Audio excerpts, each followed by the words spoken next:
Hello everyone. Real number के lecture number 1 में हमने यूक्लिड डिवीजन लेमा के बारे में पढ़ा था। a equals to B Q plus r. Real number के लेक्चर नंबर 2 में हम बेसिक कॉन्सेप्ट को आगे बढ़ाएंगे और स्टडी करेंगे। Everyone known about the factor. Factors factors का मतलब होता है गुणनखंड। एग्जाम्पल के तौर पे हम ले लेते हैं और आपको बताते हैं। 10, जैसे ये 10 है, 10 है, और इसके फैक्टर की बात करें तो देखिए 2 5 जा 5 1 जा, तो इसका जो फैक्टर आया क्या आया 1 2 और 5। तो इस तरह से इसका फैक्टर ये हो गया 6। दूसरा एग्जांपल 6 लेते हैं। देखिए 6 के फैक्टर को देखिए 2 3 जा 3 1 जा, तो क्या हुआ 1 2 और 3। तो ये एग्जाम्पल के जरिए से मैं आपको स्पष्ट कर रहा हूँ कि फैक्टर का मतलब क्या होता है। सबसे पहली बात समझ लीजिए, 2 या 2 से अधिक भागों में आप इसको बांटते हैं और बांटने के बाद जो संख्याएं प्राप्त होती है उसको अगर आप गुना करिए तो आपको रिजल्टेंट वैल्यू प्राप्त होनी चाहिए कि जो जिस वैल्यू का आपने गुणनखंड किया है, जिस वैल्यू को आपने 2 या 2 से अधिक भागों में बांटा है। तो इस तरह से फैक्टर्स निकालेंगे। फैक्टर का मतलब 2 या 2 से अधिक संख्या जो आप प्राप्त करते हैं गुणन के रूप में, किसी संख्या का 2 या 2 से अधिक संख्या के रूप में गुणन के रूप में प्राप्त करना ही क्या कहलाता है, फैक्टर कहलाता है। फैक्टर के बाद मल्टीपल्स पर चर्चा करते हैं। मल्टीपल्स का मतलब होता है गुणज। मल्टीपल्स का मतलब होता है गुणज। तो गुणज क्या है, एग्जाम्पल के तौर पे हम लेते हैं 2। तो 2 4 6 8, सब समझ में आ रहा होगा आपको कि 2 का पहाड़ा लिखा जा रहा है, 2 का टेबल राइट किया जा रहा है। तो 2 का जो टेबल है, यानी किसी का जब मल्टीपल निकालना है तो उसका टेबल हम राइट करेंगे। क्या राइट करेंगे, टेबल। 2 4 6 8, जरूरी नहीं है कि 2 के बाद आप 8 भी लिख सकते हैं। मल्टीपल की बात की जाएगी तो जिसमें भी 2 मतलब आए, जिसमें भी 2 आए। देखिए 4 में भी 2 है, 4 को अगर फैक्टर करेंगे तो 2 2 जा 2 3 जा 2 4 जा। तो इस तरह से आपको मल्टीपल्स निकालना है। तो मल्टीपल्स का मतलब टेबल। एक एग्जांपल और ले लेते हैं। एग्जांपल में 3, 3 का मल्टीपल 3 6 9 12। इस तरह से ये मल्टीपल्स हो गए और ये फैक्टर। इसको हम क्यों स्टडी करते हैं, इसके लिए मैं आपको बता दूँ। देखिए बात करते हैं हम HCF की। HCF का मतलब क्या होता है, हाईएस्ट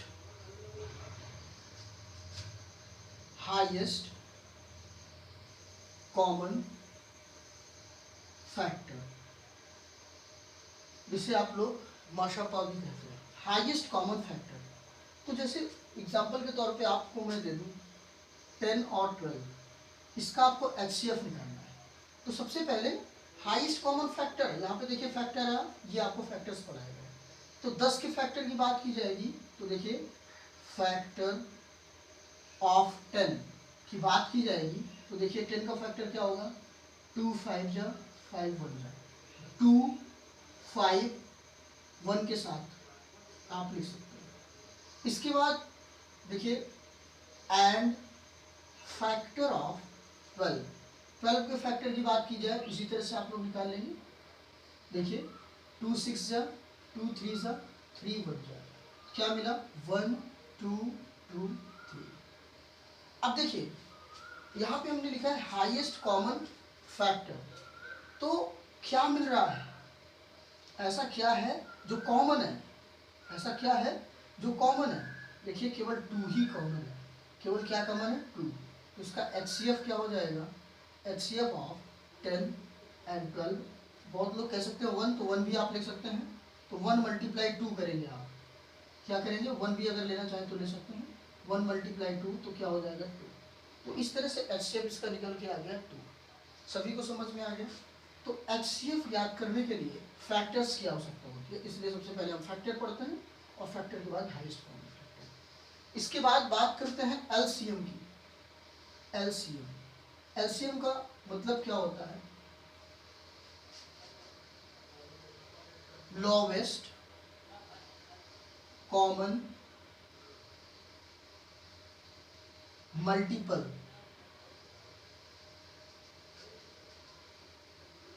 जिसको आप लोग लाशापा भी बोलते हैं। आप देखिए, जैसे मैंने मल्टीपल्स के बारे में बताया, तो एक एग्जांपल और ले लेते हैं हम। जैसे हमने ले लिया 8 एंड 12, 8 एंड 12 दो नंबर है, इसका हमें एलसीएम निकालना है।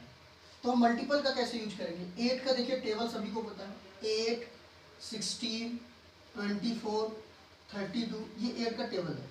इसी तरह से 12 का टेबल लिख लीजिए, 24, 12, 24, 36, इस तरह से आप लिखिए।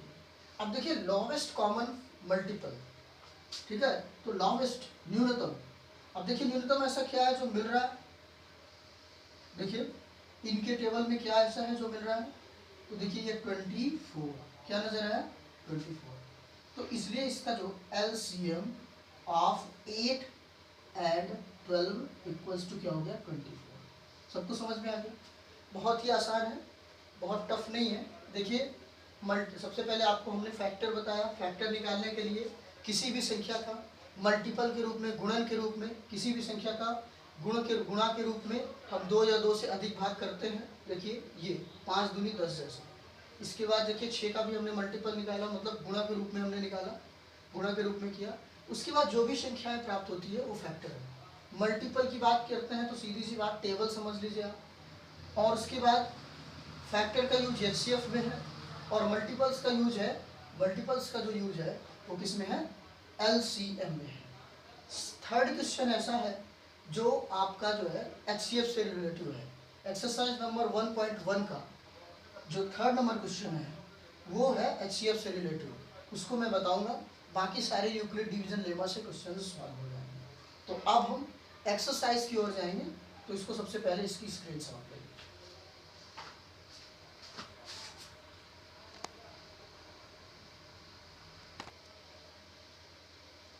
Hello student, exercise number first 1.1 में जो पहला क्वेश्चन है वो है 135 एंड 225। इसको यूक्लिड डिवीजन एल्गोरिथम या यूक्लिड डिवीजन लेमा से HCF निकालना है। क्या फाइंड आउट करना है, HCF।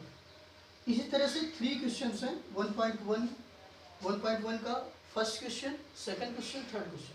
फर्स्ट नंबर का फर्स्ट, सेकंड, थर्ड 3 क्वेश्चन है जिसमें यूक्लिड डिवीजन लेमा का इस्तेमाल करके आपको जो है HCF निकालना है। तो सबसे पहले इन दोनों नंबर्स को देखने के बाद ये समझिए कि इन दोनों नंबर्स में छोटा कौन है। 135 इज लेस देन 225। सो आप क्या करेंगे, 135 का 225 में डिवाइड करेंगे। तो सबसे पहले एक रफली इस तरह से आप रफली जो है प्रोग्राम्स बनाएंगे, और उसके बाद जो है आप केस नंबर 1, केस नंबर 2 करके करेंगे। देखिए 135 का जब 225 में डिवाइड करेंगे तो कितनी बार आ जाएगा, 1 टाइम 135, 5 माइनस 5 0, 12 माइनस 3 9, 1 कैरी था इसलिए यहाँ पे कुछ नहीं। अब सेकंड स्टेप में देखिए अलग अलग कर लीजिए जिससे कि दिक्कत नहीं। 90 का 135 में देखिए मैंने यहाँ पे यूक्लिड डिवीजन लेमा लिख भी दिया है, A equals to BQ plus R, where R की वैल्यू जो होगी वो 0 के बराबर होगी या 0 से बड़ी होगी और B से छोटी होगी। क्या कैसे है, फर्स्ट लेक्चर में आपको बताया गया था। 90 का 1 देखिए 90 का डिवाइड करेंगे 135 में कितनी बार जाएगा, 1 टाइम। 5 minus 0 5, 13 minus 9 45। अब ये 45 का 90 में आप डिवाइड करिए, 2 टाइम्स गया और ये हो गया कैंसिल। अब यहाँ से इसकी एंडिंग हो जाती है। तो ये तो हमने एल्गोरिथम का यूज किया। अब यहाँ पे हम लिखेंगे बाय यूक्लिड डिवीजन लेमा क्या होता है, A equals to BQ plus R, where R की जो वैल्यू होगी 0 के बराबर या 0 से बड़ी और B से छोटी। अब देखिए यहाँ पे A equals to BQ plus R, तो समझ लीजिए A equals to BQ plus R है क्या, A क्या है, BQ क्या है। तो सबसे पहले ये Q है, ये R है, और जो A है ये है, और ये B है। तो ये फर्स्ट मैंने बता दिया, इसी तरह सबको बना लेना है। और यहाँ पे स्टेप नंबर 1 लिखना है। स्टेप नंबर 1 राइट करिए, क्या है 225 इक्वल्स टू B क्या है, B आपका है 135 मल्टीप्लाई 90, तो रिमाइंडर क्या आता है शेषफल 90 आता है।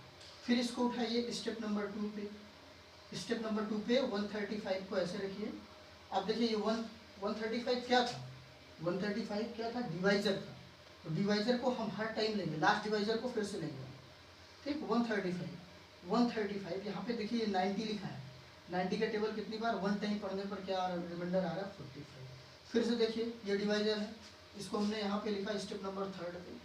स्टेप नंबर 3 पे हमने लिखा 90 को किससे डिवाइड करना है, शेषफल जो होता है उसी से डिवाइड करना है।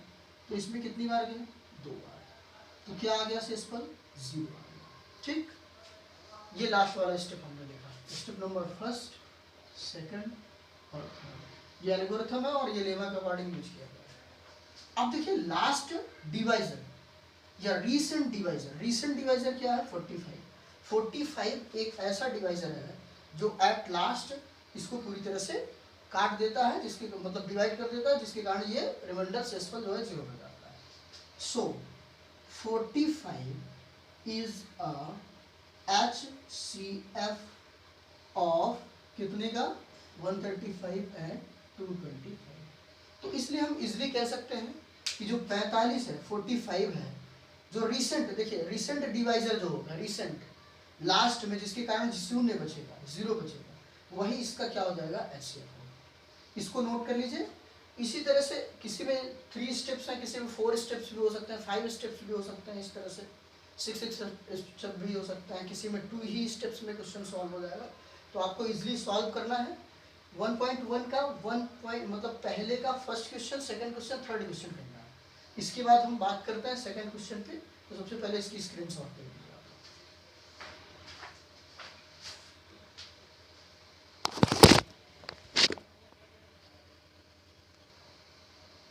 हेलो स्टूडेंट, एक्सरसाइज नंबर 1.1 का सेकंड क्वेश्चन है, so that every positive odd integers are of the form of 6q plus 1 or 6q plus 3 or 6q plus 5 where q is some integers।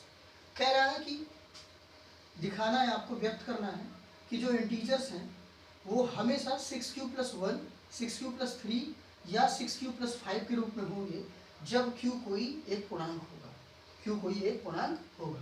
देखिए इसको कैसे solve करना है प्रत्येक धनात्मक संख्या के लिए। यहाँ पे एक चीज आपको देखना कि b की वैल्यू जो है वो है क्या है, 6 है। b की वैल्यू क्या है, 6 है। तो जो ओड नंबर आएगा, ओड माने जो विषम नंबर आएगा, विषम संख्या के रूप में जो प्राप्त होगा वो इसी रूप में होगा, इस रूप में होगा और इस रूप में होगा। बहुत आसान सी बात है, समझिए। जो विषम संख्या, देखिए q की जगह में आप लोग 1 2 3 4 5 6 7 8 कुछ भी रख दीजिए और यही वैल्यू रहे तो देखिएगा आपको एक विषम संख्या प्राप्त होगी। ये तो आपको मैं एग्जांपल के तौर पे बता रहा हूँ, इसको थोड़ा समझिए सेकंड नंबर करना कैसे है। 6q plus 1, 6q plus 3, 6q plus 5, इसको आपको सॉल्व करना है यूक्लिड डिवीजन लेमा से और प्रूफ करके बताना है कि ये ऑड नंबर तभी होगा जब b जैसे 6 है, तो जब 6q plus 1, 6q plus 3, 6q plus 5 के रूप में हो, अन्यथा नहीं हो पाएगा। तो आपको दिखाना होगा, तो देखिए कैसे दिखाएंगे। यहाँ पे लिखेंगे बाई यूजिंग, मतलब प्रयोग करके, यूक्लिड्स डिवीजन लेमा। देखिए ये यूक्लिड डिवीजन लेमा का यूज आप करेंगे वो है क्या, पहले भी मैंने बताया a equals to B Q plus R, where ये कंडीशन लगती है r की वैल्यू 0 से बड़ी होगी या 0 के बराबर होगी और b से छोटी होगी। अब यहाँ देखिए बी क्यू प्लस आर क्या है, 6q पे देखिए, ठीक है। a कोई नंबर है, यहाँ पे लिख लीजिए let a be a number, माना कि a कोई एक संख्या है, तो एक जो का जो रूप होगा वो क्या होगा, 6q, 6q क्या होगा, 6q। अब आगे क्या हो सकता है उसको बाद में देखेंगे। 6q प्लस आर ये रूप होगा। यहाँ पे देखिए जो r की वैल्यू है, यहाँ पे थोड़ा सा एनालिसिस करना है। r की वैल्यू क्या होती है, 0 से ग्रेटर होती है r की वैल्यू, लेकिन b से छोटी होती है। तो b क्या है यहाँ पे, b आपका है 6, b क्या है 6, यानी कि जो r की वैल्यू होगी, r की वैल्यू जो होगी वो क्या होगी, 0 हो सकती है, 1 हो सकती है, 2 हो सकती है, 3 हो सकती है, 4 हो सकती है, 5 हो सकती है। लेकिन 6 नहीं हो सकती। रीजन, क्योंकि आर की वैल्यू हमेशा बी से छोटी होती है। तो ये वैल्यूज को आपको पुट करना है कितने टाइम, 1 2 3 4 5 6 बार आपको इनको पुट करना है, हर एक नंबर को एक एक बार पुट करना है। उसके बाद आपको देखिए क्या रिजल्ट मिलता है। देखिए हमने पुट किया पहली बार, देखिए देखिए व्हेन, यहाँ लिख लीजिए केस नंबर 1, केस नंबर 1 पहली स्थिति, व्हेन r इक्वल्स टू 0। देखिए r इक्वल्स टू जब 0 हो जाता है तो a इक्वल्स क्या हो जाता है, 6q, 6q प्लस r होता है, 6q प्लस 0 यानी कि 6q। तो a इक्वल्स टू क्या मिल जाता है आपको, 6q। ये क्या कैसा इंटीजर है, ये है इवन इंटीजर। कैसा इंटीजर है भाई, इवन इंटीजर। ये है इवन इंटीजर, इवन मतलब सम संख्या, ये सम, ठीक है, सम पूर्णांक आपको प्राप्त होता है। उसके बाद केस नंबर 2 में आइए, केस नंबर 2, अब आपको लग रहा होगा बहुत ईजी है, r इक्वल्स टू 1, तो a इक्वल्स टू क्या हो जाता है, 6q प्लस 1। अब ध्यान दीजिए q की जगह कोई इंटीजर लिखना है, कोई भी इंटीजर लिखते हैं, 0 1 2 3 4 5 6 7 8 कुछ भी, -1 -2। यहाँ पे देखिएगा, यहाँ पे आपको रिजल्ट जो मिलेगा, q की जगह कोई भी अंक लिख लीजिए, कोई भी इंटीजर आप पुट कर सकते हैं,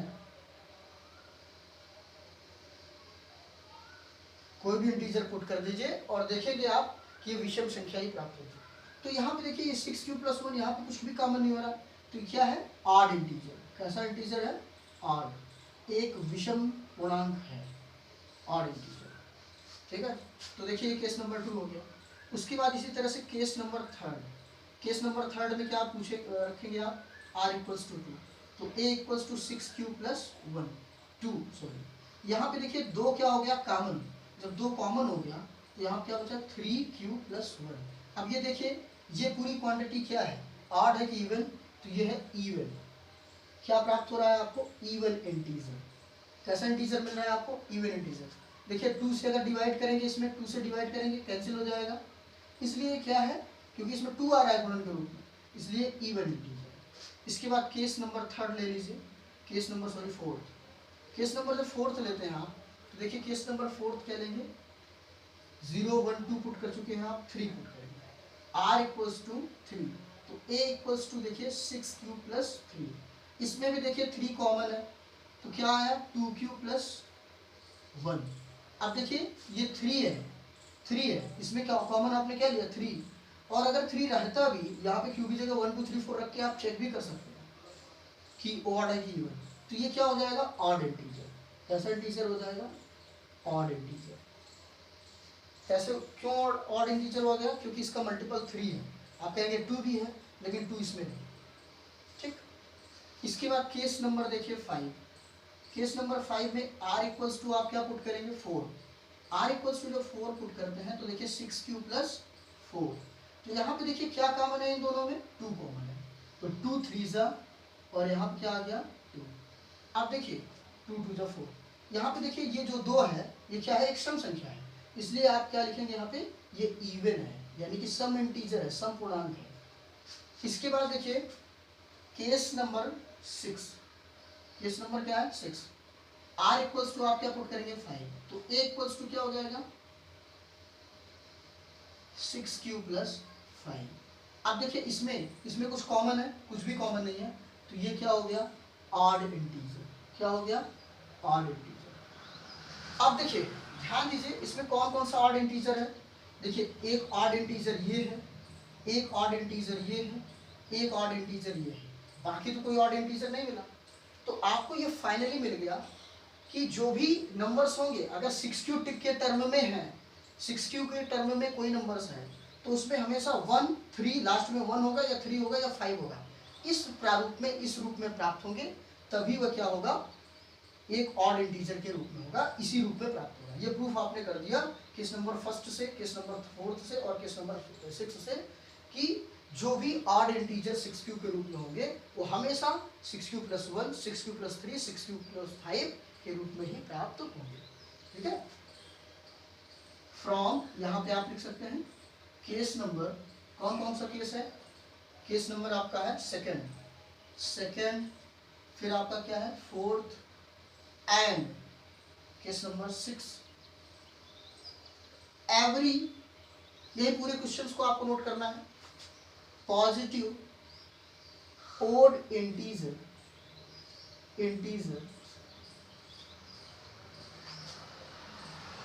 are of the form in 6q plus 1, 6q plus 3 and 6q plus 5। इस तरह से आपको where q is integer, इस तरह से आपको इस सॉल्व करना है। फिर से एक बार मैं आपको बता दे रहा हूँ क्या करना है। सबसे पहली बात, इस लेसन को सॉल्व करने से पहले आपको यूक्लिड डिवीजन लेमा को माइंड में रखना है। क्वेश्चन कह रहा है कि so that every positive odd integers, ये आपको बता दूं very very most important question है फॉर एग्जामिनेशन व्यू के लिए बहुत ही इंपॉर्टेंट क्वेश्चन है।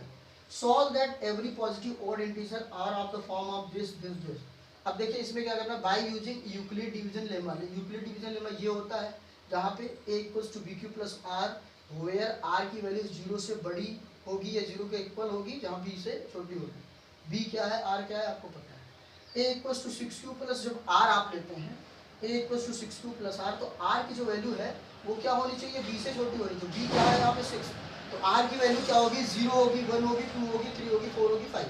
सबको एक एक बार पुट करके देखते हैं। पहली कंडीशन में देखा आपने 6q आपको मिला, ये एक इवन इंटीजर है। क्यों, क्योंकि ये 2 से इसका भाग, इसमें भाग चला जाएगा, डिवाइड हो जाएगा कंप्लीटली। r इक्वल्स टू 1 अगर आप लेते हैं तो 6q प्लस 1, इसमें देखिए कुछ कॉमन भी नहीं बन रहा है, इसलिए ये क्या है, और इंटीजर है। 6q तो 2 से डिवाइड हो जाएगा लेकिन 1 नहीं होगा, ठीक है। q की जगह 1 2 3 4 रख के भी देख सकते हैं, ऑड इंटीजर है। इसके बाद केस नंबर 3 में r इक्वल्स टू जब 2 आप पुट करते हैं, देखिए r इक्वल्स टू 2, तो इसमें 2 कॉमन है, यानी इसमें 2 का पूरी तरह से भाग चला जा रहा है, इसमें भी, इसलिए ओवन इंटीजर है, इवन इंटीजर है, यानी कि सम है, सम पूर्णांक है। r इक्वल्स टू जब आप 3 लेते हैं तो आप देखते हैं कि देखिए इसमें 3 कॉमन आपने ले लिया, फाइनली रिजल्ट, तो 3 जो है वो 2 से डिवाइड नहीं होता, इसलिए ये क्या है, ई ऑड इंटीजर है। इसके बाद केस नंबर 5 में r बराबर 4 आपने लिया, r इक्वल्स टू 4 आपने लिया। 4 लेने पर भी 2 आपको कॉमन मिल रहा है, 2 से आप डिवाइड कर रहे हैं, 2 से डिवाइड करने पर पूरी तरह से चला जाएगा, इसमें देखिए डिवाइड करने पर कॉमन लेने के बाद, तो इसलिए इवन इंटीजर है। r इक्वल्स टू जब 5 लेते हैं तो देखिए a equals to 6q plus 5, इनमें कुछ भी कॉमन नहीं बन रहा, 6 तो डिवाइड हो जाएगा 2 से, लेकिन 5 नहीं डिवाइड होगा, इसलिए क्या है, ऑड इंटीजर। दोनों डिवाइड होना चाहिए 2 से, तभी इवन होगा। अब फाइनली आप कह सकते हैं इन केसों को रीड कर लीजिए, और देखिए इस तरह से इंडिकेशन हमने कर दिया है। 3rd, 4th और 6th को आप अगर ऑब्जर्वेशन करते हैं तो देखते हैं कि सभी जो ऑड इंटीजर है अगर 6q के रूप में है तो हमेशा 6q plus 1, 6q plus 3, 6q plus 5 के रूप में था। इसको सॉल्व कर लीजिए, ठीक है, इसकी स्क्रीनशॉट ले लीजिए, फिर नेक्स्ट क्वेश्चन।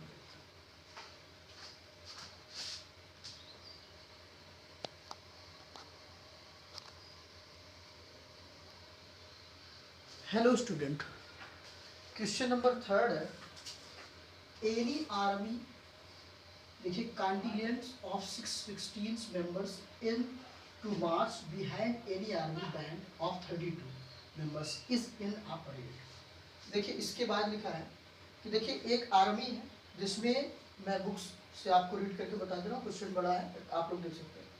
616 मतलब 616 मेंबर है, एक आर्मी में 616 मेंबर है, और जिसके पीछे जो है 32 बैंड चल रहे हैं। 32 क्या चल रहे हैं, बैंड चल रहे हैं।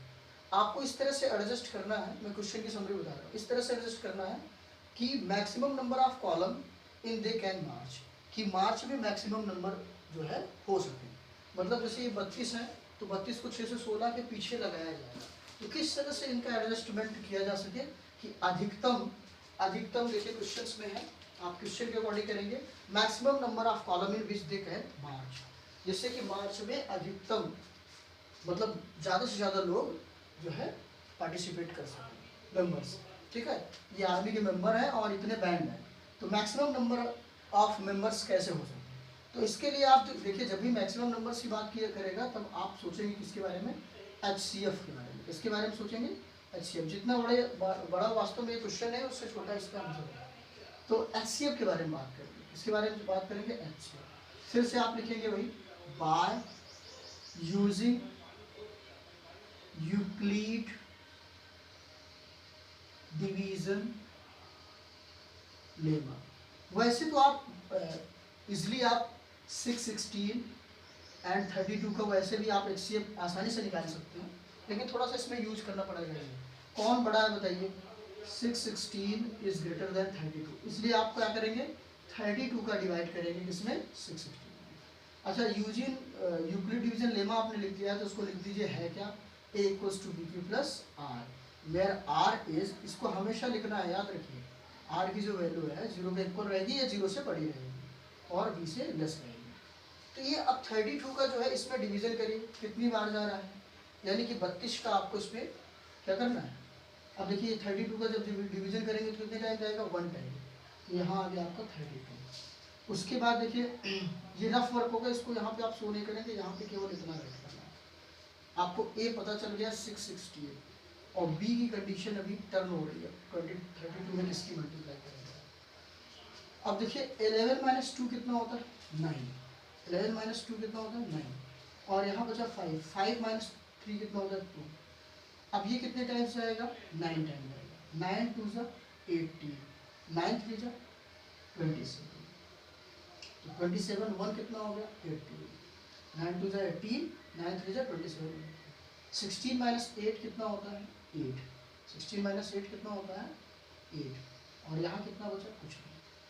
अब 8 का डिवाइड किस में करेंगे? 32 में। 8 4 जा 32, ये कैंसिल हो। तो देखिए ये फर्स्ट स्टेप हो गया। और फिर उसके बाद फर्स्ट स्टेप के बाद देखिए जितनी भी क्वांटिटी, देखिए फर्स्ट स्टेप के बाद ये सेकंड स्टेप आएगा। इस तरह से आपको ये सॉल्यूशन करना था। अब देखिए आप लिखेंगे 32 को आपने कितने टाइम टेबल आपने पढ़ा? 32 का 19 टाइम। जब 32 को आप 19 टाइम टेबल पढ़ते हैं तो रिमेन क्या आपका? 32 को 19 टाइम, देखिए 19 टाइम कहाँ पे फिनिश हो जाता है? 1 टाइम यहाँ पे, और 19 टाइम कहाँ फिनिश हो जाता है? ये 19 टाइम, तो 8 बचता है। क्या बचता है? 8। ये पहला स्टेप। फिर देखिए ये जो 32 है, 32 को आप क्या करते हैं? 8 से डिवाइड करते हैं। कितने टाइम? 4 टाइम। देखिए यही क्वेश्चन, ये सेकंड स्टेप बनता है, ठीक है? बताइए आपको कि ए क्या है, बी क्या है, क्यू क्या है और आर क्या है। आर क्या जो बचा? 0। तो ये देखिए लास्ट डिवीजन, रिसेंट डिवीजर, जो डिवीजन होता है, डिवाइजर होता है, उसको आप लोग क्या बोलते हैं? HCF। तो HCF of 616 and 32 equals to क्या हो गया? HCF क्या है? R। So maximum number of स्तंभों की संख्या, कितने स्तंभ बनेगी इस तरह से कि बैंड भी लगे रहें, नंबर ऑफ आर्मी भी लगे रहे, ठीक है? स्तंभों की संख्या कितनी होगी? यही क्वेश्चन पूछ रहा है। तो maximum number of column, maximum number of स्तंभ, स्तंभ की मैक्सिमम नंबर कितने हो जाएगी? 8। तो ये क्वेश्चन को आपको सॉल्व करना है। इसके बाद 2 क्वेश्चन और हैं, 4 नंबर और 5 नंबर क्वेश्चन। मैं इसको भी बता दे रहा हूँ, इसको इजिली नोट कर लीजिए।